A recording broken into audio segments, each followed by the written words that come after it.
नमस्कार, स्वागत है आपका एशियन स्काई न्यूज में और मैं हूं आपके साथ बॉबी। बिहार में बीपीएससी को लेकर के लगातार हंगामा जारी है और इसी बीच कल देर रात एक ड्रामे के साथ प्रशांत किशोर की गिरफ्तारी हो गई। प्रशांत किशोर जो जनसुराज के सूत्रधार हैं, उनके संयोजक हैं, वो लगातार बीते 3-4 दिनों से पटना के गांधी मैदान में गांधी प्रतिमा के नीचे अनशन कर रहे थे। आमरण अनशन पर वो थे और इस बीच कई विवाद भी हुए।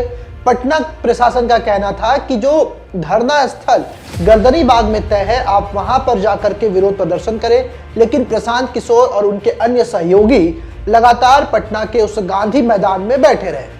पुलिस और वहां के जो जिलाधिकारी हैं डॉक्टर चंद्रशेखर, उनका कहना था कि ये लॉ एंड ऑर्डर बिगड़ रहा है, इससे जो धरना स्थल चिन्हित है आप वहां पर जाएं। लेकिन प्रशांत किशोर नहीं माने।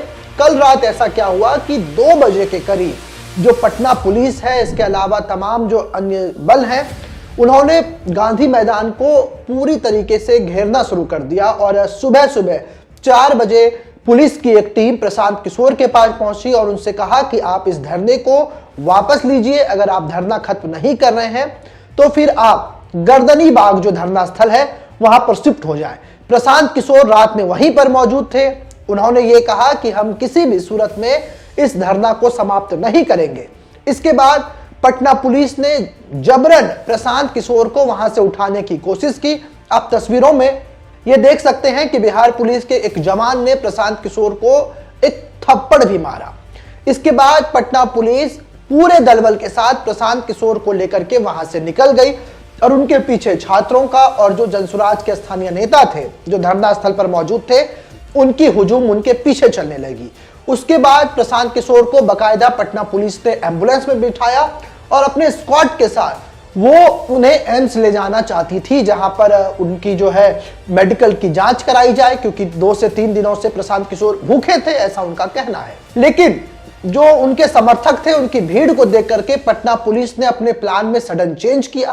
पटना पुलिस सुबह 4 बजे से लेकर के दोपहर 11 बजे तक प्रशांत किशोर को लेकर के पटना के अलग अलग इलाकों में घूमती रही और तब जाकर के अभी जो खबर आ रही है 11 बजे के आसपास फतुहा के एक सामुदायिक स्वास्थ्य केंद्र में प्रशांत किशोर का मेडिकल कराया गया और उसके बाद पटना पुलिस उन्हें कोर्ट में पेश करने के लिए जा रही है। इसी बीच पटना के जो डीएम है डॉक्टर चंद्रशेखर, उनका बयान भी सामने आ गया। उन्होंने कहा कि प्रशांत किशोर और उनकी टीम को कहा गया था कि आप जो गर्दनी बाग धरना स्थल है वहां पर जाएं और धरना प्रदर्शन करें, क्योंकि ये गांधी मैदान का जो जगह है, यहां पर काफी संख्या में लोग सुबह शाम आते हैं और एक ये एरिया जो है वो धरना प्रदर्शन के लिए अलाउ नहीं है यहां पर, तो आप गर्दनी बाग जाएं। लेकिन प्रशांत किशोर वहां पर डटे रहे, जिसके बाद उनकी गिरफ्तारी हुई। अब आगे देखना होगा क्या हो सकता है। प्रशांत किशोर के सामने 2 ऑप्शन है, या तो पटना पुलिस उन्हें न्यायिक हिरासत में ले सकती है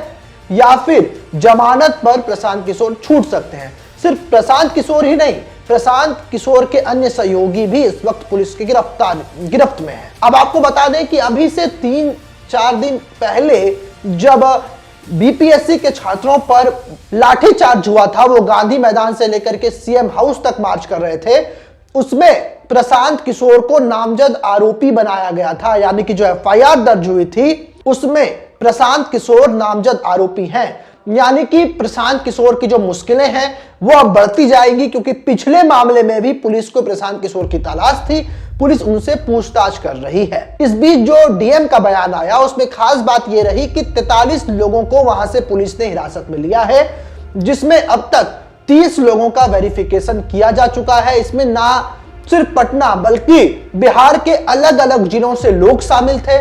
3 ऐसे लोग हैं जो बाहरी राज्य से आए थे, 2 उत्तर प्रदेश और 1 दिल्ली के लोग भी इस धरना प्रदर्शन में शामिल थे।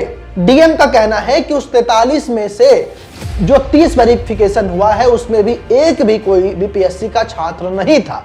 तो सवाल ये उठता है कि जो धरना प्रदर्शन बीपीएससी छात्रों के समर्थन में किया जा रहा था, पुलिस वेरिफिकेशन में वो छात्र ही नहीं निकले। यानी कि प्रशांत किशोर ने उन छात्रों के आंदोलन को हाईजैक करने की कोशिश की और उस आंदोलन को हाईजैक कर लिया। इसके बाद से भी अब बिहार में राजनीति काफी तेज हो रही है, क्योंकि री एग्जामिनेशन के मांग को लेकर के जो छात्र हैं वो अब अलग अलग गुटों में बटे हुए हैं। आपने पहले तस्वीर देखी होगी कि जब उन छात्रों पर बर्बरता से लाठीचार्ज हो रहा था तो प्रशांत किशोर वहां से भाग निकले थे। दूसरी तस्वीर गर्दनीबाग की है, जहां पर छात्र अभी भी अनशन पर बैठे हैं, लेकिन छात्रों के एक गुट को लेकर के प्रशांत किशोर अलग हो गए और फिर वो गांधी मैदान में बैठे।